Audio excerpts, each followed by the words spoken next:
Good morning all of you. BSc final में physical chemistry की unit 5th चल रही थी अपनी सॉल्यूशन। उसमें हम पढ़ रहे थे कोलिगेटिव प्रॉपर्टीज। सॉल्यूशन है उसकी कोलिगेटिव प्रॉपर्टीज वे प्रॉपर्टीज होती हैं जो सॉल्यूशन में प्रेजेंट मॉलिक्यूल्स या पार्टिकल्स की संख्या पर डिपेंड करती हैं, ना कि उनकी नेचर पे। इस बेस पे जो कोलिगेटिव प्रॉपर्टीज या जो अणुसंख्यक गुणधर्म थे वो 4 प्रकार के बताए गए थे।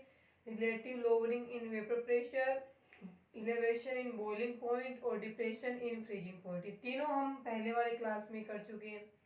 उसके बाद में फोर्थ कोलिगेटिव प्रॉपर्टीज थी अपनी ओस्मोटिक प्रेशर, प्रासरण दाब। ये हम करेंगे आज की क्लास में। ओस्मोटिक प्रेशर जिसे हिंदी में बोला जाएगा प्रासरण दाब। ठीक है, प्रासरण दाब को हम आज की क्लास में पढ़ेंगे। देखें इसमें प्रासरण दाब होता क्या है।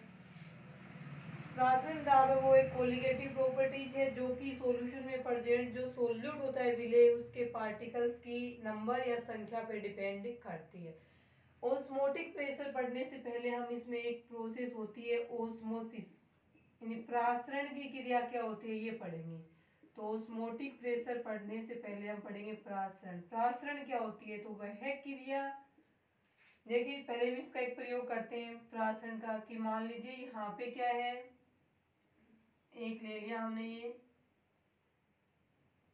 ठीक है, सिस्टम है। इस सिस्टम को हमने 2 पार्ट्स में डिवाइड किया।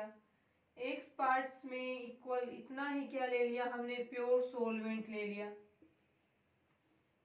और एक में हमने क्या ले लिया, सॉल्यूशन ले लिया। ये ए है और ये क्या है इसका बी पार्ट है। ठीक है, अब देखें इसमें क्या होगा। ए पार्ट्स में प्योर सॉल्वेंट्स हैं, यहाँ पे ये मेम्ब्रेन लगी हुई है, सेमी प्रिएबल मेम्ब्रेन या अर्ध पारगम्य झिल्ली है वो यहाँ पे लगी हुई है। अब ये मेम्ब्रेन जो है, जो ए और बी इन दोनों को अलग कर रही है, वो है यहाँ पे अर्ध पारगम्य झिल्ली। तो इसका नाम हम लिखेंगे यहाँ पे सेमी प्रिएमेबल मेम्ब्रेन।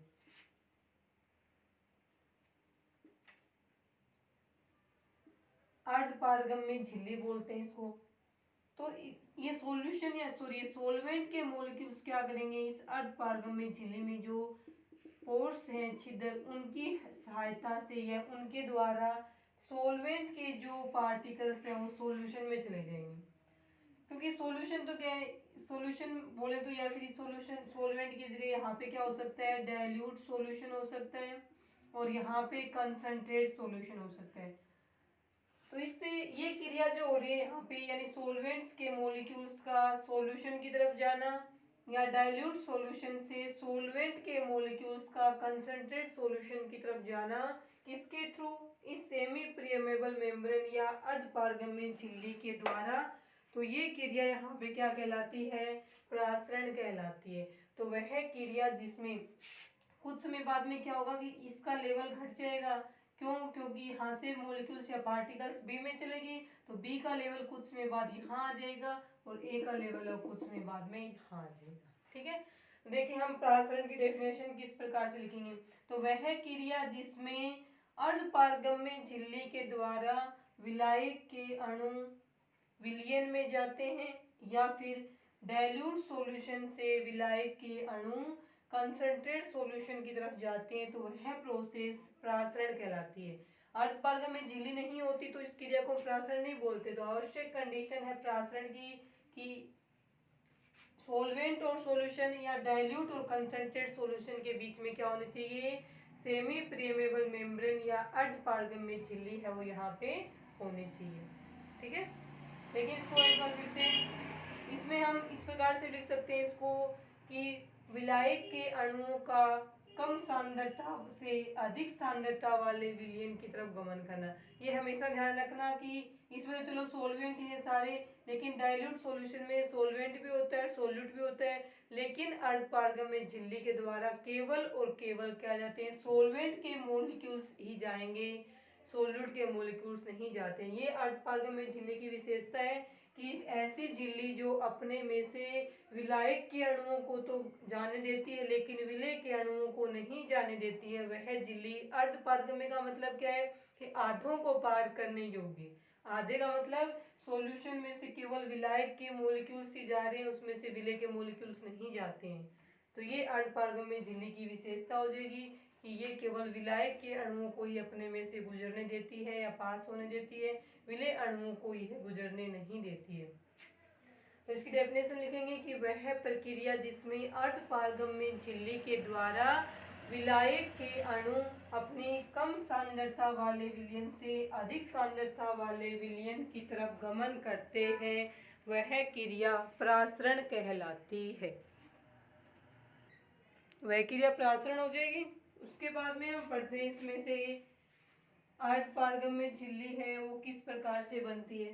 तो अर्धपारगम्य झिल्ली जो होती है सेमी पेरिमेबल मेम्ब्रेन, इसकी डेफिनेशन लिखें तो इसमें क्या आ जाएगा कि वह झिल्ली जो अपने में से केवल विलायक के अणुओं को पास होने देती है, गुजरने देती है, विलेय के अणु इसमें से नहीं गुजर सकती हैं, तो वह झिल्ली क्या कहलाएगी, सेमी पेरिमेबल मेम्ब्रेन कहलाएगी, मतलब आधों को पार करने योग्य। अब आता है कि जो नेचुरल सेमी पेरिमेबल मेम्ब्रेन होती है प्राकृतिक में या प्रकृति में जो पाई जाती है वो रहेगी जितने भी एनिमल सेल हैं यानी जंतु कोशिकाएं हैं, एनिमल सेल, और जितनी भी प्लांट सेल्स हैं पादप कोशिकाएं, तो जंतु कोशिकाएं पादप कोशिकाएं इन सभी कोशिकाओं की जो सेल मेम्ब्रेन होती है, झिल्ली होती है, वो क्या कहलाती है, अर्धपारगम्य झिल्ली के रूप में कार्य करती है। लेकिन जब हमें लैब में कोई प्रयोग करना हो तो हम इनका प्रयोग तो कर नहीं सकते, तो वहाँ पे हम सेमी पेरिमेबल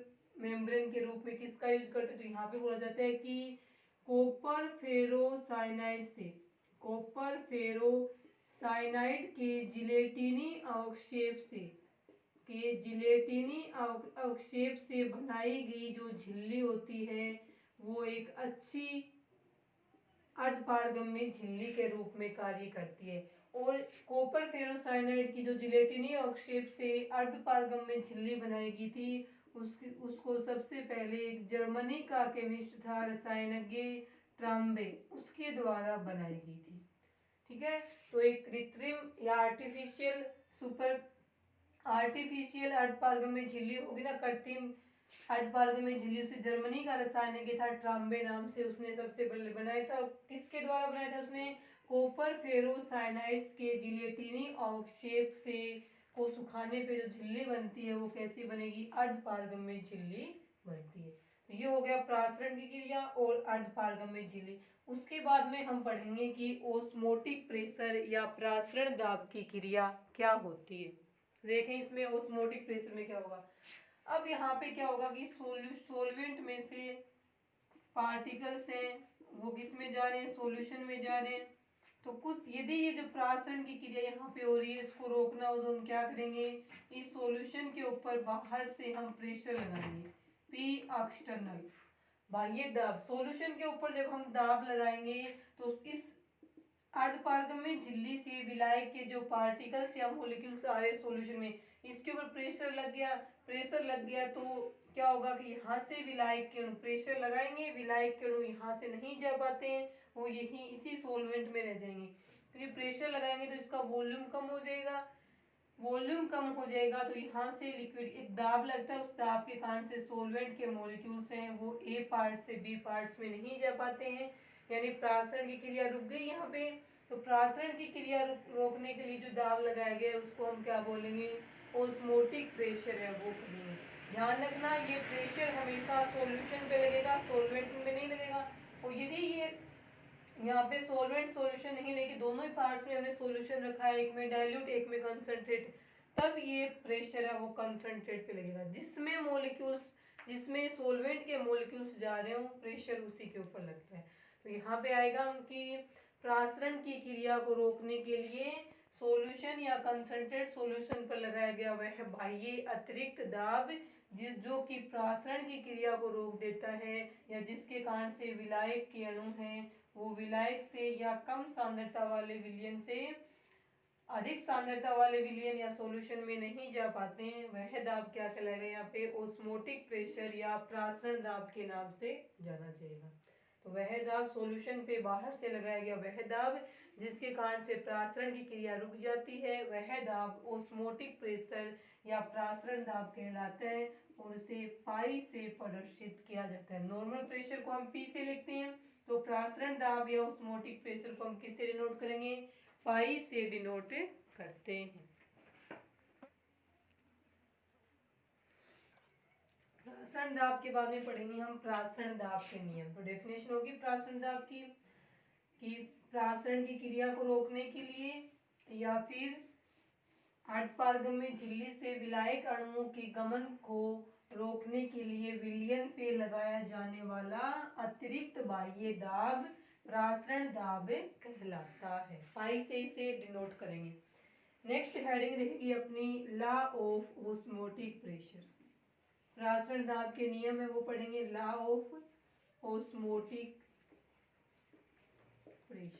जैसे गैसों के लिए विभिन्न साइंटिस्ट थे, उन्होंने अपने अपने नियम दिए थे, उसी बेस पे प्रासरण दाब के लिए भी कुछ नियम दिए गए हैं।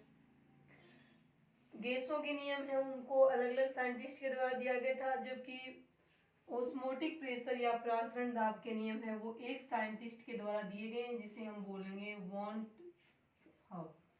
वॉन्ट हाफ नाम का साइंटिस्ट था, उसने प्रासरण दाब के लिए नियम दिए थे। इस कारण से इन्हें 1901 में केमिस्ट्री या रसायन विज्ञान का नोबेल पुरस्कार है वो मिला था। तो ओस्मोटिक प्रेशर के जो 2-3 नियम है वो किसके द्वारा दिए गए थे, वॉन्ट होप के द्वारा दिए गए थे। तो वॉन्ट होप ने क्या किया कि ओस्मोटिक प्रेशर या प्रासरण दाब के ऊपर विलयन की कंसंट्रेशन और विलयन का टेम्परेचर है उसका इफेक्ट डाल करके अपने नियम दिए थे कि विलयन की कंसंट्रेशन इंक्रीज करेंगे या विलयन का टेम्परेचर इंक्रीज करेंगे या प्रेशर इंक्रीज करेंगे तो इस सॉल्यूशन के ओस्मोटिक प्रेशर पे क्या प्रभाव पड़ता है, ये सब परीक्षण करके उसने 3 नियम दिए गए थे। तो फर्स्ट हम पढ़ेंगे नियम में यहाँ पे effect of concentration, effect on concentration, solution की कंसंट्रेशन इंक्रीज करने पे उसके ओस्मोटिक प्रेशर या प्रासरण दाब पे क्या प्रभाव पड़ेगा। फर्स्ट रहेगा इफेक्ट ऑफ कंसंट्रेशन ऑफ आएगा, इफेक्ट ऑफ कंसंट्रेशन, सांद्रता का प्रभाव किस पे देखना है, प्रभाव ओस्मोटिक प्रेशर पे देखना है। देखिए यहाँ पे हम बोलेंगे किसी भी विलयन की कंसंट्रेशन इंक्रीज करने पे, कंसंट्रेशन इंक्रीज कर रहे हैं किसी सॉल्यूशन की, हम कंसंट्रेशन इंक्रीज करने का मतलब क्या है कि हम उसमें बाहर से क्या डाल रहे हैं, सॉल्यूशन में सोल्यूट डाल रहे हैं। सोल्यूट की मात्रा बढ़ाएंगे तभी तो क्या होगा, उसमें कंसंट्रेशन या उस विलयन की सांद्रता इंक्रीज होगी। कंसंट्रेशन इंक्रीज करेंगे, सोल्यूट की मात्रा बढ़ाएंगे, कंसंट्रेशन इंक्रीज की। मान लीजिए 2 कंडीशन थी, यहाँ पे सॉल्यूशन था, यहाँ पे भी सॉल्यूशन है, लेकिन यहाँ पे हमने इस सॉल्यूशन में क्या मिला दिया, सोल्यूट की मात्रा बढ़ा दी। ठीक है, सोल्यूट बढ़ाएंगे यानी हम इसकी कंसंट्रेशन को क्या करें, इंक्रीज करें। तो पहले तो सोल्यूट का 1 मोल कितने में घुला था, किसी भी सॉल्यूशन की कंसंट्रेशन इंक्रीज करने पे उसका प्रासरण दाब बढ़ जाएगा। तो कंसंट्रेशन और प्रासरण दाब के समानुपाती होगी। तो ये इफेक्ट होता है कंसंट्रेशन का, कब होगा, at constant temperature, constant temperature यानी स्थिर ताप पर किसी विलयन की कंसंट्रेशन इंक्रीज करने पर उस विलयन का प्रासरण दाब बढ़ जाता है। तो समानुपाती होगी दोनों एक दूसरे के। अब होगा क्या कि पहले सॉल्यूशन की क्या थी, कंसंट्रेशन कम थी, तो इतने में क्या था, 1 मोल घुला हुआ था, सोल्यूट का 1 मोल इतने में घुला हुआ है। अब कंसंट्रेशन इंक्रीज कर दी तो बहुत सारे मॉलिक्यूल्स आ गए, अब सोल्यूट का 1 मोल इतनी दूर में घुला हुआ है तो आयतन कम हो गया। वैसे कंसंट्रेशन इंक्रीज करें, सोल्यूट बढ़ा रहे तो पूरे सॉल्यूशन का, टोटल सॉल्यूशन का टोटल वॉल्यूम इंक्रीज हो जाएगा, लेकिन वह वॉल्यूम सॉल्यूशन का जिसमें सोल्यूट का 1 मोल घुला हुआ कम हो जाएगा। पहले इतने में घुला हुआ था 1 मोल, क्योंकि सॉल्यूशन की ये आयतन कम था तो ये मॉलिक्यूल्स दूर दूर प्रेजेंट थे। फिर इसमें हमने सोल्यूट बाहर से और मिला दिया तो सोल्यूट की संख्या इंक्रीज हो गई, बढ़ गई मात्रा। तो हम कहेंगे कि कुल सॉल्यूशन का टोटल वॉल्यूम तो इंक्रीज हो जाता है, लेकिन सॉल्यूशन का वह वॉल्यूम जिसमें सोल्यूट का 1 मोल घुला हुआ हो वह क्या हो जाएगा, यहाँ पे कम हो जाएगा। तो वह आयतन विलयन का जिसमें विलय का 1 मोल घुला हुआ वह कम हो जाएगा। तो यहाँ पे हम लिखेंगे पाई विद कर्मानुपाती 1/v। कंसंट्रेशन इंक्रीज कर रहे हैं तो सॉल्यूशन का वॉल्यूम कम कर रहा है, वॉल्यूम कम हो रहा है, कौन सा वॉल्यूम, जिसमें सोल्यूट का 1 मोल प्रेजेंट है। ये जब कम हो रहा है तो हम कहेंगे कि ये प्रासरण दाब, ये समानुपाती, जो इसके व्युत्क्रमानुपाती होगा वो ऑस्मोटिक प्रेशर के भी क्या होगा, व्युत्क्रमानुपाती रहेगा। दोनों को हम एक साथ में लिखेंगे तो हम क्या लिखेंगे, पाई या फिर is equal to C upon में वी। इस प्रकार से हम इसको शो करेंगे, pi is equal to C upon में वी।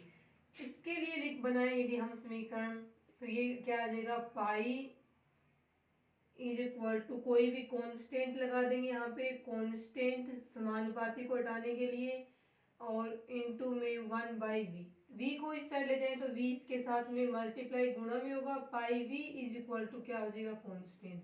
तो हम कहेंगे ऐसा गैस नियम किसके लिए था, गैसों के लिए भी बॉयल का नियम था।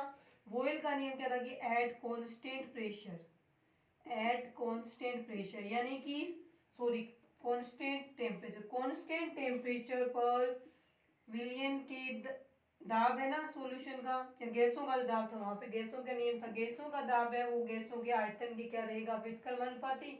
इसको लिखेंगे तो पीवी इज इक्वल टू क्या आ जाएगा, कांस्टेंट। ये भी तो सेम है ना, सेम ही है।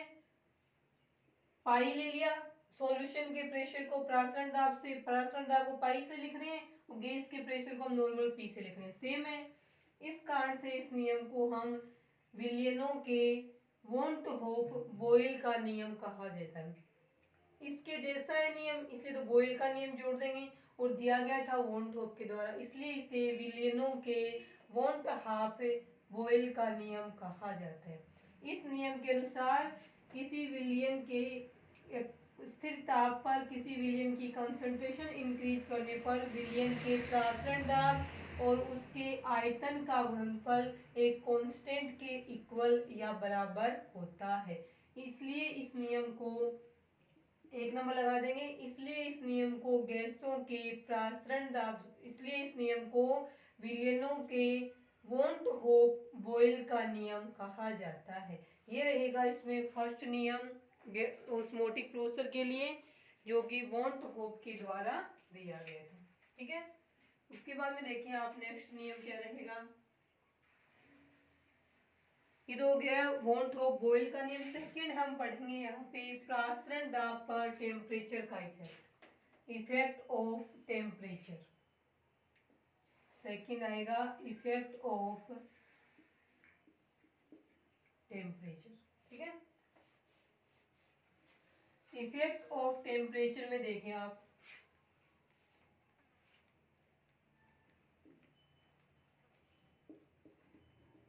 टेम्परेचर का इफेक्ट है वो यहाँ पे दिया गया था कांस्टेंट प्रेशर पे। ठीक है, टेम्परेचर का इफेक्ट देखेंगे तो हम किस पे देखेंगे, एट कांस्टेंट प्रेशर।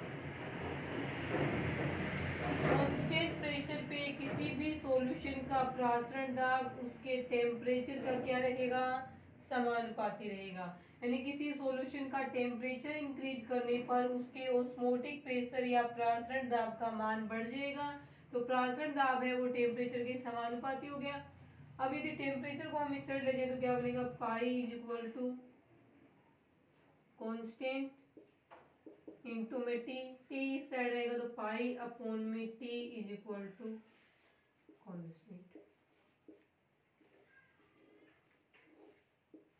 सेकेंड नियम ऑफ ऑस्मोटिक प्रेशर। अब ऐसा ही नियम था गैसों के लिए। गैसों के लिए नियम क्या था इसके अंदर, कि गैसों कांस्टेंट प्रेशर पे, सॉरी कांस्टेंट कंसंट्रेशन था, प्रेशर पे तो यहाँ पे हम इफेक्ट देख ही रहे हैं, एट कांस्टेंट कंसंट्रेशन, सांद्रता कांस्टेंट रखी इस बार हमने।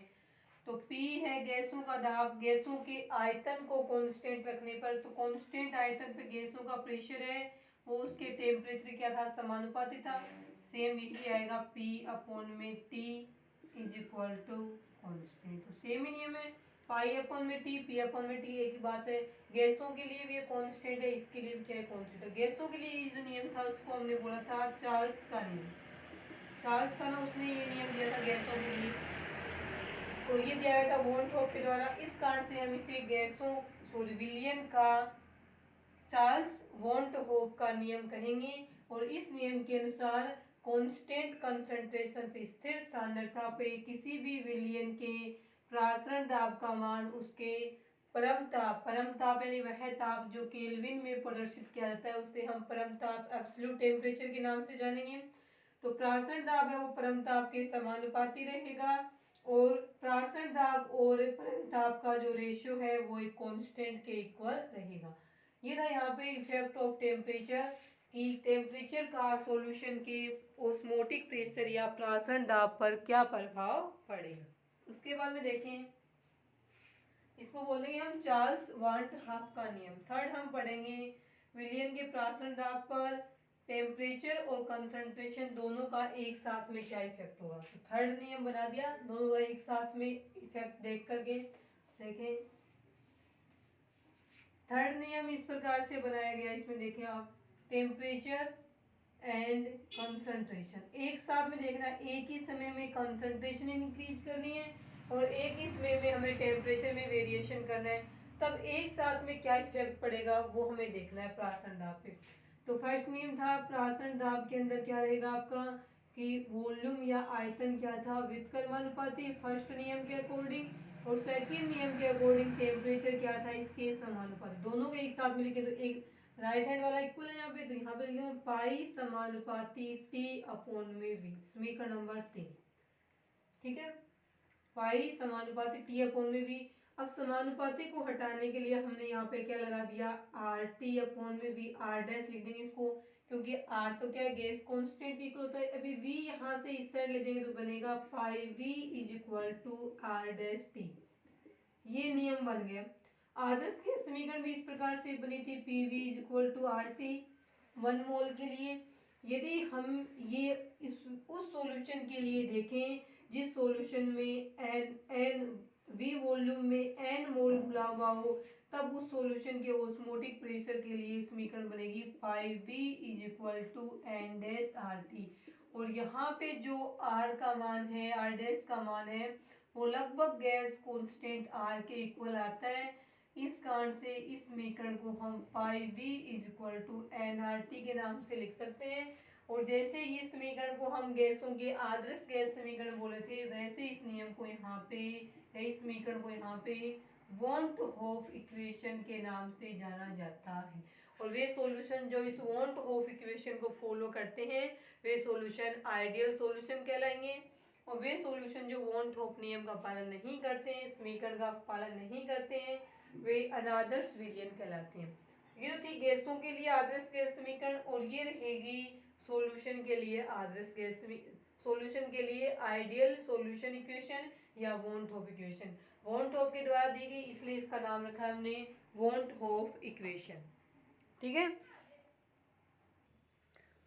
ये हो गए यहाँ पे विलयन के प्रासरण दाब है उसके नियम। नेक्स्ट हम पढ़ेंगे कि किसी सॉल्यूशन के ओस्मोटिक प्रेशर से उस सॉल्यूशन में प्रेजेंट जो विलय होता है सोल्यूट, उसके मोलिकुलर वेट या अणु भार का डिटर्मिनेशन किस प्रकार से किया जाता। देखिए यहाँ पे नेक्स्ट हेडिंग रहेगी अपनी determination of molecular weight from osmotic pressure.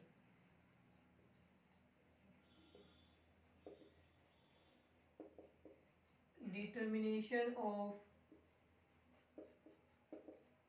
osmotic pressure, determination of molecular weight from osmotic pressure। ठीक है, मोलिकुलर वेट यानी कि विलय के अणु भार का निर्धारण है वो किस प्रकार से किया जाएगा, किसके द्वारा, सॉल्यूशन के ऑस्मोटिक प्रेशर या अणु भार के द्वारा। देखें यहाँ पे किस प्रकार से करेंगे। इस इसमें क्या रहेगा, सॉल्यूशन के जो वांट आपकी इक्वेशन थी वो क्या थी आपके, तो यहाँ पे हम लिखेंगे from want of equation. Want of equation थी अपनी P V is equal to N R T. यहाँ पे एन क्या है, मोल ऑफ सोल्यूट, विलेय के मोलों की संख्या, एक नंबर इक्वेशन थी। अब वी को हम इस साइड ले जाएंगे तो पाई इज इक्वल टू क्या बनेगा, एन अपॉन में वी आर टी, और निश्चित वॉल्यूम में प्रेजेंट विलेय के मोलों की संख्या वो यहाँ पे क्या कहलाएगी, कंसंट्रेशन। तो इस पूरी टर्म को हम लिख सकते हैं सी आर टी से। समीकरण नंबर 3 में जो सी है वो रहेगी यहाँ पे सॉल्यूशन की कंसंट्रेशन, यूनिट्स क्या रहेगी, मोल पर लीटर, यानी कि मोलरिटी कैपिटल एम वाली कंसंट्रेशन है। अब अपने को पता है कि वॉल्यूम कंसंट्रेशन जब हम लिखेंगे तो एन इज इक्वल टू क्या होता है यहाँ पे, तो सॉल्यूशन में यदि इसकी टर्म में लिखें तो स्मॉल एन क्या है, मोल ऑफ सोल्यूट, यानी विलेय के मोलों की संख्या है, और मोल होता किसके बराबर है, तो वेट इन ग्राम अपॉन में मोलिकुलर मास है, इसके इक्वल रहेगा। तो समीकरण नंबर 2 में स्मॉल एन की जगह हम ये वैल्यू रखेंगे मोल ऑफ सोल्यूट की, तो समीकरण क्या बनेगी आपकी, समीकरण बनेगी pi is equal to W1 upon में M1 इंटू में V, और यहाँ पे आ जाएगा R इंटू में T। अब ये जो W1 है ना, W1 ये रहेगा यहाँ पे वेट ऑफ सोल्यूट, जो ग्राम में लिया जाता है, कितना सोल्यूट लेंगे हम, वेट ऑफ सोल्यूट इन ग्राम में रहेगा, और M1 आएगा यहाँ पे molecular mass of solute, molecular mass of solute. इसी का तो हमें डिटर्मिनेशन करना है M1 का। इस समीकरण में हम क्या करेंगे, अपने को पाई दिया हुआ होगा सोल्यूशन, तो M1 यहाँ से यहाँ आएगा, तो पाई यहाँ से यहाँ चला जाएगा, तो ये बनेगा W1 अपॉन में पाई V और RT। ये जो समीकरण बनी है अपनी 4 नंबर समीकरण, इस 4 नंबर समीकरण की हेल्प से हमें सॉल्यूशन के ऑस्मोटिक प्रेशर का पता हो, इतने ग्राम हमने सोल्यूट लिया है, उसका आयतन पर पता हो, तो इस समीकरण की हेल्प से हम किसी भी सोल्यूट के मोलिकुलर वेट M1 का डिटर्मिनेशन है वहां पे कर सकते हैं। तो किसी भी सॉल्यूशन के ऑस्मोटिक प्रेशर से उसके मोलिकुलर वेट, उसमें प्रेजेंट सोल्यूट के मोलिकुलर वेट का डिटर्मिनेशन करने के लिए हम इस इक्वेशन का यूज है वो करेंगे। अब इन सभी पे जो न्यूमेरिकल्स बनते हैं वो हम अलग से करवाएंगे क्लास में, पूरी सॉल्यूशन वाली यूनिट्स में जो भी न्यूमेरिकल्स हैं, ठीक है। ये रहेगा आपके determination of molecular weight from osmotic pressure. अब हमने जो एलिवेशन ऑफ बॉइलिंग पॉइंट था, डिफ्लेशन इन फ्रीजिंग पॉइंट था, इन सभी को हमने relative lowering in vapour pressure के साथ में जोड़ के देखा था कि कौन सा किसके समानुपाती होगा। उसी प्रकार से हम किसी भी सॉल्यूशन के ऑस्मोटिक प्रेशर को भी उस सॉल्यूशन के वाष्प दाब में अवनमन या अपेक्षिक अवनमन से देखेंगे, रिलेट करेंगे कि ये समानुपाती आता है या व्युत्क्रमानुपाती आता है। बाकी सभी में क्या था कि वाष्प दाब में अपेक्षिक अवनमन है वो क्वथनांक में उन्नयन के भी समानुपाती था, और वो हिमांक में अवनमन के भी समानुपाती था। लेकिन वाष्प दाब में अपेक्षिक अवनमन है वो ऑस्मोटिक प्रेशर के समानुपाती नहीं था। यदि हम उसको उसके समानुपाती रख के देखें तो साथ में कुछ कांस्टेंट वैल्यू है उसमें ऐड होगी। तो लास्ट में इसमें कैलकुलेशन वगैरह सब करने के बाद में इसमें क्या आया कि किसी भी सॉल्यूशन का ऑस्मोटिक प्रेशर सॉल्यूशन के वाष्प दाब में अवनमन के तो इक्वल होता है, लेकिन अपेक्षिक अवनमन के इक्वल नहीं होगा। तो देखिए यहाँ पे किसी सॉल्यूशन के ऑस्मोटिक प्रेशर और उस सॉल्यूशन के वाष्प दाब में अवनमन में रिलेशन ये होता है, इंपॉर्टेंट रिलेशन है, किसी सॉल्यूशन का प्रासरण दाब उस सॉल्यूशन के वाष्प दाब में अवनमन के ही समानुपाती होगा। यदि अपेक्षिक अवनमन लिखते तो यहाँ पे हम पी नोट लगाते, लेकिन ये केवल किसी विलयन का प्रासरण दाब केवल उस विलयन के प्रासरण दाब में अवनमन के ही इक्वल होता है। तो इस समीकरण को हम खोल के लिखें तो समीकरण क्या बनेगी यहाँ पे, पी नोट माइनस में पी एस, क्योंकि सोलवेंट, प्योर सोलवेंट का वेपर प्रेशर और सॉल्यूशन का वेपर प्रेशर, इन दोनों का डिफरेंस तो वाष्प दाब में अवनमन था, कितनी कमी होगी, वो कमी सॉल्यूशन के ऑस्मोटिक प्रेशर या प्रासरण दाब के इक्वल होती है। ये रहेगी आपकी fourth colligative properties osmotic pressure या प्रासरण दाब।